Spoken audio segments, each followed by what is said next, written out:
जय हिंद। देखिए हम आपको बोले थे पीएफ अकाउंट के बारे में समझा देंगे, और पीएफ भी दो डिजाइन के होते हैं, ईपीएफ और पीपीएफ। हालांकि उसके दो और कैटेगरी है, वीपीएफ एंड जीपीएफ, उस सब के बारे में समझाते हैं। देखिए पीएफ जो होता है ना, उसको फुल फॉर्म होता है प्रोविडेंट फंड। प्रोविडेंट फंड मतलब होता है भविष्य निधि, मतलब आगे जाकर होने वाला खर्चा, भविष्य निधि। अब आप जैसे समझिए, भारत में हर इंसान छोटे या बड़े काम में लगा हुआ है, उसको पैसे मिल रहे हैं, उसकी जिंदगी चल रही है। लेकिन कब उसको पैसे आने बंद हो जाएंगे या फिर उसका जॉब चला गया तो उसके पास कोई सिक्योरिटी नहीं है, सोशल सिक्योरिटी नहीं है, या फिर बुढ़ापे में बाल बच्चा भगा दिया, या फिर बुढ़ापे में काम नहीं बचा, तो कहाँ जाएंगे? तो बुढ़ापा के लिए बड़ा सरदर्द हो जाता है। या कोरोना के काल में आप देखिए, जिनकी नौकरी चली गई, बिजनेस खत्म हो गया, उनके पास कुछ नहीं था, बहुत से लोग मतलब भूखे मर रहे थे लोग वहां पे, समाज ने कुछ दे दिया तो चलो, नहीं तो बहुत दिक्कत हो जाता। तो ऐसे कंडीशन में इन बेरोजगारों के लिए क्या था? तो उसी के लिए बनाया गया था पीएफ अकाउंट। ये एक तरह का गुल्लक होता है, जैसे हम लोग पैसा डाल देते हैं ना गुल्लक में, बचपन में आप लोग भी डाले होंगे, अगर हिंदी मीडियम वाले होंगे तब। सीबीएसई वालों का क्या ही पूछना, वो लोग गुल्लक भी रखता है लोग, तो जितना गुल्लक में पैसा नहीं रहता है ना सीबीएसई वालों का, उससे महंगा उनसों का गुल्लक रहता है। अलगे दुनिया का है सो।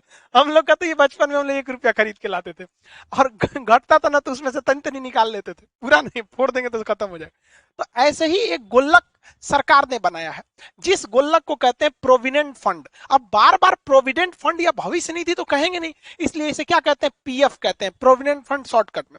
अब हम इस प्रोविडेंट फंड के बारे में डिटेल से समझते हैं, है क्या ये। प्रोविडेंट फंड एक तरह का खाता है जो आपके अकाउंट में ऑटोमेटिक काट के उस गुल्लक में रख दिया जाता है। पीएफ क्या है, एक अकाउंट है, जैसे आपका saving account, current account, recurring account, इस सब होता है ना, उसी तरह पीएफ अकाउंट होता है। ये एक ऑटोमेटिकली काट दिया जाता है ताकि आपके सोशल सिक्योरिटी हो सके, बुढ़ापा में किया जा सके। ये लॉन्ग टाइम के लिए होता है, ये नहीं कि आज रखे 2 साल बाद निकाल दे। ये बुढ़ापा वगैरह के लिए होता है, 10 साल, 20 साल, 40 साल, इस तरह बुढ़ापा के लिए लॉन्ग टाइम, और एकदम सिक्योर मनी होता है। ये ना लूट सकता है ना कुछ, इसकी गारंटी सरकार लेती है, रिस्क फ्री होता है। जैसे शेयर मार्केट कैसे रिस्क वाला होता है, राजा बना देगा नहीं तो भिखारी बना देगा, उस तरह से होता है ये प्रोविडेंट फंड यानी पीएफ अकाउंट। अब ये पीएफ अकाउंट दो टाइप का होता है। एक मतलब जो नौकरी करने वाले लोग हैं उनके लिए एम्प्लॉयड प्रोविडेंट फंड, ईपीएफ, ई से एम्प्लॉयड, अब प्रोविडेंट फंड ईपीएफ हो गया। और एक जो नौकरी नहीं कर रहे हैं, कहीं थोड़ा मोड़ा बिजनेस है, दुकान है वगैरह है, तो इन लोग के लिए, पब्लिक के लिए, आम पब्लिक के लिए भी एक प्रोविडेंट फंड है, पीपीएफ। तो आप देखिए, बार बार इतना मत समझिए, दोनों को पीएफ ही कहते हैं। पीएफ मतलब भविष्य निधि, बुढ़ापा या आने वाले वक्त में काम आता है। बस ये नौकरी करने वालों के लिए ईपीएफ होता है, और जो नौकरी वगैरह नहीं कर रहे हैं, छोटे मोटे दुकान है, बिजनेस व्यापार कर रहे हैं, उनके लिए पीपीएफ होता है। दोनों एक प्रकार है किसका, पीएफ अकाउंट का, इसलिए अमूमन दोनों को लोग पीएफ ही कहते हैं। हालांकि हम दोनों में अंतर बताएंगे कभी, लेकिन बीच बीच में हम पीएफ बोलेंगे तो आप समझिएगा। चलिए हम दोनों में अंतर समझ जाते हैं। ये है आपका ईपीएफ। ईपीएफ मतलब नौकरी करने वालों को, तो ईपीएफ में तो नौकरी वाले आ जाएंगे लोग, और पीपीएफ पब्लिक प्रोविडेंट फंड, सामान्य पब्लिक आ जाएंगे लोग। समझिए अब दोनों में क्या अंतर है। ये कंपलसरी लगाना होता है, ये कंपलसरी उस व्यक्ति को जमा करना ही पड़ता है। ये कंपनी की जिम्मेदारी होती है, जिस कंपनी में 20 से ज्यादा कर्मचारियों को वेतन मिल रहा होता है। ठीक है, 20 से ज्यादा। अब जैसे मेरे पास अगर 16 कर्मचारी है तो हम पीएफ उनका नहीं खुलवाएंगे, लेकिन जिस कंपनी में, चाहे वो सरकारी हो चाहे वो प्राइवेट हो, तो उसमें क्या करती है कंपनी की जिम्मेदारी रहती है कि उस बंदे का एक गोल्लक यानी खाता खुलवा दे, उसे कहेंगे पीएफ अकाउंट करें। ये कितना दिया जाता है वर्कर्स को, मैं मतलब 12%। जैसे उसकी जितनी सैलरी देनी है ना, तो कंपनी क्या कहती है, उसको फुल सैलरी नहीं देगी, उसमें से 12% क्या करेगी, भैया तुम पीएफ में भर दो, और जब तुम रिटायर होगे या नौकरी छोड़ के जाओगे तो हम ये खाता तुमको दे देंगे, ताकि फ्यूचर में यही पैसा रिटायरमेंट के टाइम पे मिलता है। तो लोगों को लगता है सरकारी में रिटायरमेंट में दुकान मिलता है, भैया वो हर महीने काट काट के रखा है, रिटायर होइएगा तो एक के बार दे देता है। समझ में आ गया? ये नौकरी करने वालों को। ऐसा नहीं कि केवल सरकारी, जैसे आप जियो में काम करिएगा, टाटा में काम कीजिएगा, उसमें 20 से ज्यादा कर्मचारी होते हैं, तो उसमें आपका भी पीएफ अकाउंट खुलेगा। और आप इंप्लॉय हैं तो आपके पीएफ अकाउंट के पहले क्या लगा दिया जाएगा, जैसे आप पीएफ तो प्रोविडेंट फंड हो गया, इंप्लॉय है तो ईपीएफ हो जाएगा। लेकिन अगर वही आप आम पब्लिक है, सब्जी है, चाय की दुकान है, तो आप एक आम पब्लिक है, तो आपके प्रोविडेंट फंड यानी पीएफ अकाउंट के आगे पब्लिक लगा दीजिएगा, पब्लिक प्रोविडेंट फंड होगा। ये क्या है, ये ऑप्शनल है, कोई भी खुलवा सकता है। इसके लिए बस उसको चाहिए, इंडिविजुअल व्यक्ति कोई खुलवा सकता है जिसके पास इनकम है।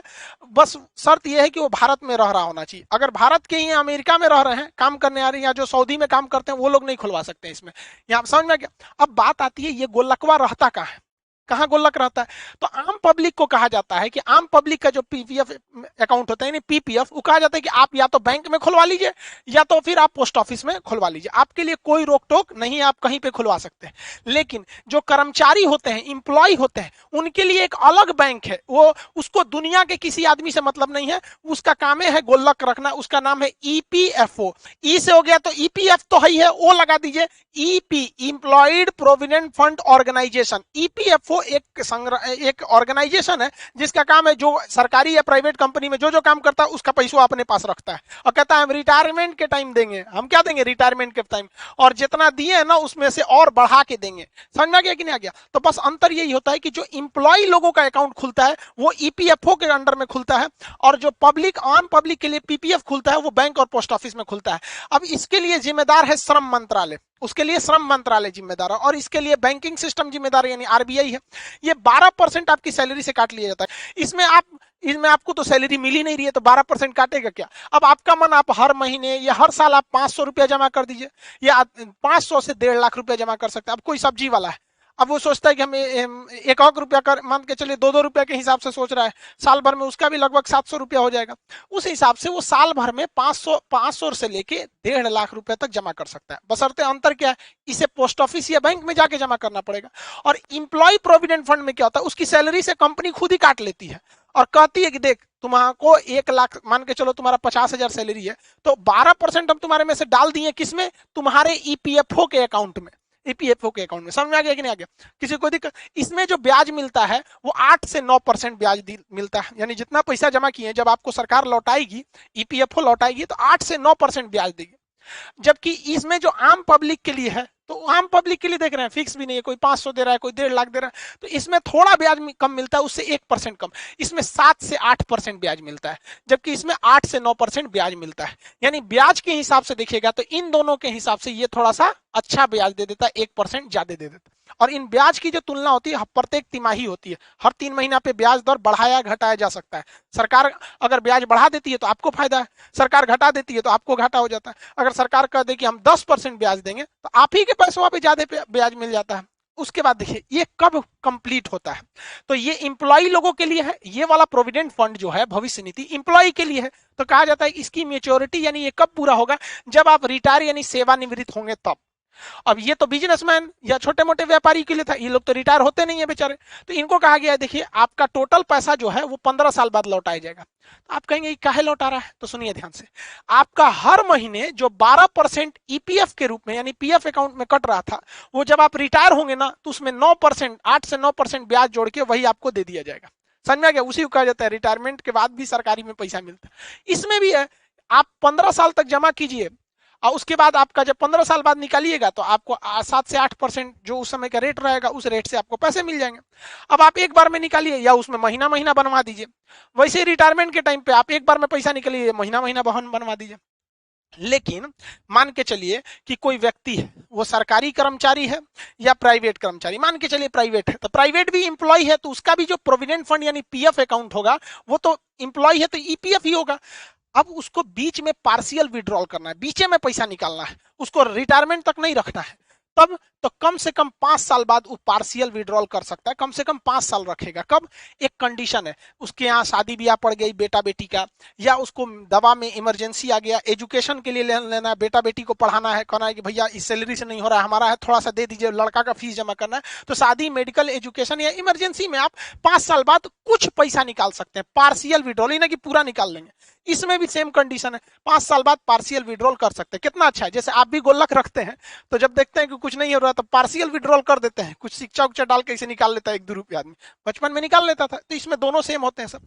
इसकी सबसे बड़ी खासियत होती है इन दोनों की, ये दोनों की दोनों डेब्ट लायबिलिटी 0 होती है। जैसे मान के चलिए कि मेरे पीएफ अकाउंट में यानी प्रोविडेंट फंड, अब वो पीएफ अकाउंट दोनों टाइप के हो सकते हैं, या अगर हम इंप्लॉय हैं तो ईपीएफ और नॉर्मल पब्लिक है तो पीपीएफ, तो दोनों तो प्रोविडेंट फंड है ना पीएफ। मेरे पीएफ में 4 लाख रुपया है सपोज, और हम बैंक से कर्जा लिए हैं 5 लाख रुपया, और हमारा ना खेत है ना घर है ना कुछ है। अब बैंक कहेगा हमरा 5 लाख दो, हम कहेंगे कुछ नहीं है, तो बैंक कहेगा पीएफ अकाउंट में 4 लाख है, हम पीएफ से निकाल लेंगे। तो सरकार कहती है खबरदार, पीएफ अकाउंट की लाइबिलिटी जीरो होती है, डेथ लाइबिलिटी जीरो होती है। हम करोड़ों भी कर्जा ले सकते हैं, लेकिन उस कर्जे की भरपाई मेरे पीएफ अकाउंट से कोई नहीं काट सकता है। ये इसीलिए इसे कहा जाता है सबसे सिक्योर अकाउंट होता है, कोई काट ही नहीं सकता आपका यहाँ पे। दूसरा, ये ई एग्जेम्प्ट एग्जेम्प्ट एग्जेम्प्ट, यानी इस पैसे पर ब्याज भी नहीं मिलता है। जैसे सरकार को टैक्स नहीं मिलता, ब्याज का दिए, टैक्स नहीं होता है, टैक्स फ्री होता है। जैसे हम बुढ़ापा में रिटायर हुए, हमको 10 लाख रुपए पेंशन मिल गया, तो 10 लाख रुपए सरकार भागो यहाँ पे से, नहीं यहाँ पे टैक्स लेने आओगे, एग्जेम्प्ट एग्जेम्प्ट एग्जेम्प्ट, टैक्स नहीं होता है। तो इसकी एक और फायदे होती है, रिस्क फ्री भी है और सिक्योर भी है, टैक्स भी नहीं देना होता। अब ये जो पीएफ अकाउंट होता है, प्रोविडेंट फंड, चाहे वो इंप्लॉय का प्रोविडेंट फंड हो या आम पब्लिक का प्रोविडेंट फंड हो, यानी पीपीएफ हो या ईपीएफ हो, ये एक इंसान का एक ही खुलता है। जैसे पैन कार्ड, आपका पैन कार्ड एक ही बनता है, परमानेंट अकाउंट नंबर आपका एक ही खुलता है। अब आप कहेंगे कि सर मान के चलिए कोई आदमी टाटा कंपनी में काम कर रहा था, तो उसका कंपनी में काम कर रहा है यानी ईपीएफ अकाउंट होगा, वो टाटा को छोड़ के महिंद्रा में जाएगा तब कोई दिक्कत नहीं है। ईपीएफओ जो डिपार्टमेंट है कहती है कि उसका जो अकाउंट है ना, जिसमें 12% टाटा डाल रहा था, टाटा छोड़ दिया ना, कोई दिक्कत नहीं, इसी अकाउंट में महिंद्रा डाल देगा। कल को महिंद्रा छोड़ के जियो में काम करने लगा, कोई बात नहीं, जियो इसमें डाल देगा। यानी एक व्यक्ति का पीएफ अकाउंट, चाहे वो ईपीएफ हो या पीपीएफ हो, लाइफ में एक ही खुलता है, दोबारा दूसरा नहीं खुलता है। जैसे आप यूट्यूब पर एडसेंस एक नाम से एक ही बनता है, उससे ऐड का पैसे उसमें आते हैं सब, तो ये एक इंसान का एक ही बनता है, इसमें कोई दिक्कत नहीं होता है। वन पर्सन वन अकाउंट होता है, जैसे एडसेंस वगैरह की होती है सब। आप समझ आ गए कि नहीं? इसमें कितना जमा करना होता है? 12%। इसमें 500 से लेके 1.5 लाख। तो आप समझ गए पीएफ अकाउंट। अब इसी पीएफ को लोग, इंप्लॉय है तो कहता है हमारा ईपीएफ है, और नॉर्मल आदमी है, पब्लिक है तो कहता है पीपीएफ है। यहाँ पे दोनों में कोई खास अंतर नहीं है। लेकिन समझिए, कुछ इंसान ऐसे होते हैं जिनका खेत भी है, कहीं पे बिजनेस खेती चल रहा है, अच्छा खासा लाखों रुपए खेती से आ रहा है, तो कहता है कि यार हम अपनी सैलरी से बुढ़ापा के लिए महज 12% कटवा रहे हैं, हम चाहते हैं कि 12% से ज्यादा कटवा दे, 50% कटवा दे। तो सरकार कहेगी ना, हमरा 12% कटबे करेंगे, हमरा इंप्लॉय का हम कितना काटते हैं? 12% ही काटते हैं।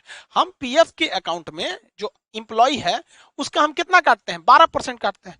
तो क्या करना, हमरा ज्यादा काट लीजिए, क्योंकि अभी जमाने में हमको पैसा की कोई कमी नहीं है, इधर उधर से आ जा रहा है, ससुरालों से कुछ पैसा मिल जाता है। तब इसके लिए कहा गया है कि अगर गवर्नमेंट इंप्लॉय है, कौन है? गवर्नमेंट इंप्लॉय, और वह गवर्नमेंट इंप्लॉय कहता है कि हमको ज्यादा पैसा कटवाना है, हमको क्या कटवाना है? ज्यादा पैसा कटवाना है। तो सरकारी इंसान जब कभी भी कहता है कि नहीं, हमारा जो 12% का लिमिट है, इससे हम ज्यादा पैसा रखना चाहते हैं ताकि हमको बुढ़ापा में ज्यादा मिले, तो ऐसे प्रोविडेंट फंड को, ऐसे भविष्य निधि को हम जनरल प्रोविडेंट फंड कहते हैं, जीपीएफ कहते हैं। ये केवल सरकारी इंप्लॉय ही इसको कर सकते हैं। तो जीपीएफ वही खुलवा सकता है ना जिसका पहले से ईपीएफ यानी इंप्लॉयड प्रोविडेंट फंड हो। अब मान के चलिए कोई टाटा में काम कर रहा है, कोई रिलायंस में काम कर रहा है, कोई महिंद्रा कंपनी में काम कर रहा है, तो वो कंपनी भी अपने कर्मचारियों के लिए क्या करती है? ये कंपनी भी अपने कर्मचारियों के भविष्य के लिए इंप्लॉयड प्रोविडेंट फंड दे रही होती है। तो ये कंपनी वाले भी, प्राइवेट कंपनी के कर्मचारी भी अगर कहते हैं कि नहीं, हमें जवानी से ज्यादा बुढ़ापे में पैसा की जरूरत है, हम भी अपने 12% वाले लिमिट से बढ़वाना चाहते हैं, तो उनके प्रोविडेंट फंड यानी उनके भविष्य निधि को कहते हैं वॉलेंट्री प्रोविडेंट फंड। वो अपने मर्जी से ज्यादा देना चाहता है, वॉलेंट्री प्रोविडेंट फंड। तो जब कभी भी आप लिमिट क्रॉस करते हैं, तो ये क्रॉस द लिमिट को दिखाता है कि जो 12% का लिमिट है, अगर कोई सरकारी कर्मचारी अपना ईपीएफ अकाउंट यानी जो उसका ईपीएफ है, इंप्लॉयड प्रोविडेंट फंड, अगर वो 12% से ज्यादा दे रहा है, सरकारी है तो जीपीएफ, 12% से ज्यादा दे रहा है तो इसे वीपीएफ होता है। ये नॉर्मली हम आपको बता रहे हैं। ईपीएफ में मैक्सिमम जो होता है 9% मिलता है, जबकि आम पब्लिक के लिए पीपीएफ में 8% मिलता है। उस हिसाब से तो इंप्लॉयड वाला थोड़ा सा ठीक ठाक है। लेकिन इन दोनों से अच्छा एक भविष्य निधि है, रिटायरमेंट के लिए स्पेशल प्रोग्राम है, उसका नाम है एनपीएस, नेशनल पेंशन स्कीम। ये पेंशन के लिए ही बना ही है। अब अगर आप ध्यान से देखेंगे तो ईपीएफ जो है इंप्लॉयड के लिए 1952 से बना हुआ है, और जो आम पब्लिक के लिए बनाया गया है 1968 में यानी पीपीएफ जो आया था ये आम पब्लिक के लिए प्रोविडेंट फंड वो 1968 में आया था और इंप्लॉयड के लिए 1952 में आया था। और ये 2004 में नेशनल पेंशन स्कीम आया। ये कहा गया कि भैया इसके लिए कोई एज लिमिट नहीं है। 18 साल का लड़का है अगर वो भी सोचता है कि बुढ़ापा में हमको पेंशन मिले तो 18 से 65 साल का आदमी, कोई भी, ये ऑप्शनल है, वो हिंदुस्तानी रहना चाहिए, वो इसमें खुलवा सकता है। लेकिन इसका पैसा आपको रिटायरमेंट के बाद मिलेगा क्योंकि इसका नाम है नेशनल पेंशन स्कीम। तो ये 60 साल तक इसकी मेच्योरिटी होती है, यानी आपको इसमें 60 साल तक पैसे डालने हैं। अब इसमें भी आप पार्शियल विड्रॉल कर सकते हैं। 5 साल बाद शादी पड़ गया, बाल बच्चों का इमरजेंसी आ गया, एजुकेशन में डालना है तो आप पार्शियल विड्रॉल कर सकते हैं। लेकिन सबसे मुश्किल पैसा निकालना है तो इसी में है। इसकी लिक्विडिटी एकदम लो होती है, ये आपको जल्दी पैसा निकालने नहीं देता है सब। जबकि देखिए अगर आप पीपीएफ देखिएगा या ईपीएफ देखिएगा, यानी इन दोनों प्रोविडेंट फंड में, तो पार्शियल विड्रॉल थोड़ा इजी था, लेकिन इसमें पार्शियल विड्रॉल बहुत ही टफ होता है। क्यों टफ होता है? क्योंकि जब आप कभी भी इसमें पैसा डालते हैं ना, तो कंपनी क्या करती है, आपके पैसे को थोड़ा सा म्यूचुअल फंड में इन्वेस्ट कर देती है और कुछ बॉन्ड में इन्वेस्ट कर देती है। तो कंपनी कमाती है और आपको ज्यादा पैसा दे देती है। तो ये थोड़ा रिस्की होता है। इसमें क्या करते हैं, रिस्की होता है। इसमें भी आपको डेप्थ से कोई मतलब नहीं है, आप कितना भी कर्जा लिए रहेंगे आपके एनपीएस अकाउंट से आपको पैसे नहीं काटे जाते हैं। ये भी टैक्स फ्री होता है, एग्जेम्प्ट। इसमें लगभग आपको 10% रिटर्न मिल जाता है, 10%। जबकि आप याद कीजिए जो आपका पब्लिक प्रोविडेंट फंड था आम पब्लिक के लिए, उसमें मैक्सिमम जो मिल रहा था आपका 8% था। इंप्लॉयड के लिए जो प्रोविडेंट फंड था ईपीएफ, उसमें 9% मिल रहा था मैक्सिमम, इसमें 10% मिल जाता है। तो अगर हम आपसे कहें कि ईपीएफ पीपीएफ जो आम पब्लिक के लिए, यानी हो गया प्रोविडेंट फंड बुढ़ापा के लिए, तो पीपीएफ में मिला था आपका मैक्सिमम 8%, इंप्लॉयड प्रोविडेंट फंड में मैक्सिमम 9% और नेशनल पेंशन स्कीम में 10%। यानी पीपीएफ से अच्छा ईपीएफ, सबसे अच्छा एनपीएस। यानी अगर आप सोचते हैं भविष्य निधि के लिए तो सबसे बेटर आपके लिए एनपीएस है।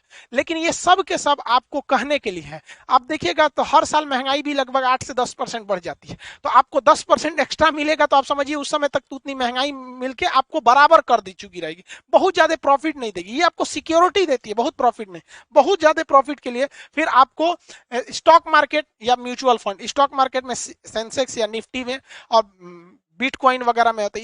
ये तो किसी और क्लास में समझाएंगे, स्टॉक मार्केट, बिटकॉइन वगैरह वगैरह, ये थोड़ा ऊंची है।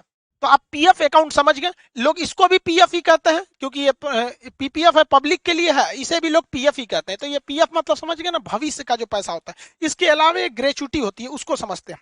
देखिए ग्रेच्युटी का मतलब होता है बोनस का पैसा जो पुराने कर्मचारियों को दिया जाता है, ग्रेच्युटी उसे बोलते हैं। जो भी कंपनी, चाहे वो सरकारी हो चाहे वो प्राइवेट हो, जिसमें 10 से ज्यादा कर्मचारी काम करते हैं, किससे ज्यादा कर्मचारी, 10 से ज्यादा कर्मचारी काम करते हैं, उन्हें एक बोनस यानी ग्रेच्युटी देनी पड़ती है। ये नियम 1972 में लाया गया था, लेकिन ये सबको नहीं दिया जाता है। जो कर्मचारी एक ही कंपनी में बिना मतलब बीच में इन्हें कि 6 महीना दूसरे कंपनी में चल गए, एक ही कंपनी में अगर कोई कर्मचारी 5 साल या उससे ज्यादा काम कर दिया है तो वो आपका भरोसेमंद है, पुराना है और आपकी कंपनी में 10 से ज्यादा वर्कर है, यानी थोड़ी बड़ी कंपनी है, तो ऐसे इंसान को बोनस पैसे दिए जाते हैं। अब आप कहेंगे कितना पैसा, तो साल जब खत्म होता है तो उसको 15 दिन का एक्स्ट्रा पैसा दे दिया जाता है, 15 days extra salary per year. तो एक साल में 365 दिन का उसको सैलरी देते हैं। लेकिन अगर वो कर्मचारी 5 साल से पुराना, हालांकि गवर्नमेंट इसे 3 साल करने वाली है बहुत जल्दी, तो उसे आपको 15 दिन का एक्स्ट्रा ग्रेच्युटी देना पड़ता है। यानी आप निकाल सकते हैं आधे महीने की सैलरी। अगर मान के चलिए कोई इंसान आपके साथ 6 साल से काम कर रहा है और उसको आप हर महीने सैलरी देते हैं 20,000 रुपया, तो 20,000 माने महीने का सैलरी 20,000, तो 15 दिन का कितना हुआ, 10,000 हुआ ना जी। 15 दिन का तो देना है, 15 दिन का 10,000, तो उसको डेली 20,000 महीना देते रहिए। उसके बाद कहिए तुम बहुत पुराने हो, चलो साल का फर्स्ट खत्म हो गया, साल नया साल मुबारक, इस साल की सैलरी देंगे। 15 दिन का तुम्हारा 30 दिन का होता है 20,000, 15 दिन का लोगो 10,000 लोगो, ठीक है।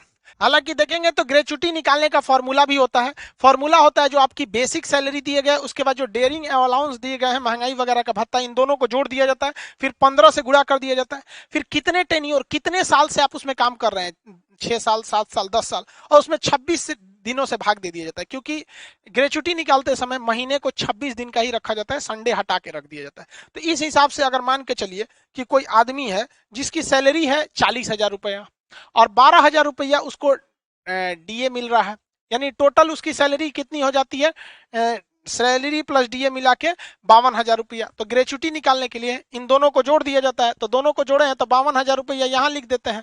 52,000 गुड़े कितना दिन का सैलरी देना है, तो 15 से यहाँ गुड़ा कर देते हैं।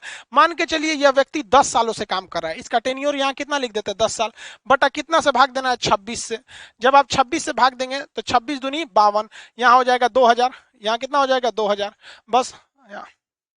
तो इस तरह देख रहे हैं आप, इसका 10 साल का टोटल ग्रेचुटी आ रही है 3 लाख रुपए। तो हर साल का 10 साल का ना जी, हम तो यहाँ 10 साल निकाल दिए ना टोटल टेन्योर का, कि 10 सालों में इसे ग्रेचुटी के रूप में 3 लाख, तो हर साल इसे ग्रेचुटी कितनी मिलेगी, तो 10 साल का 3 लाख है तो हर साल का 30,000 रुपया।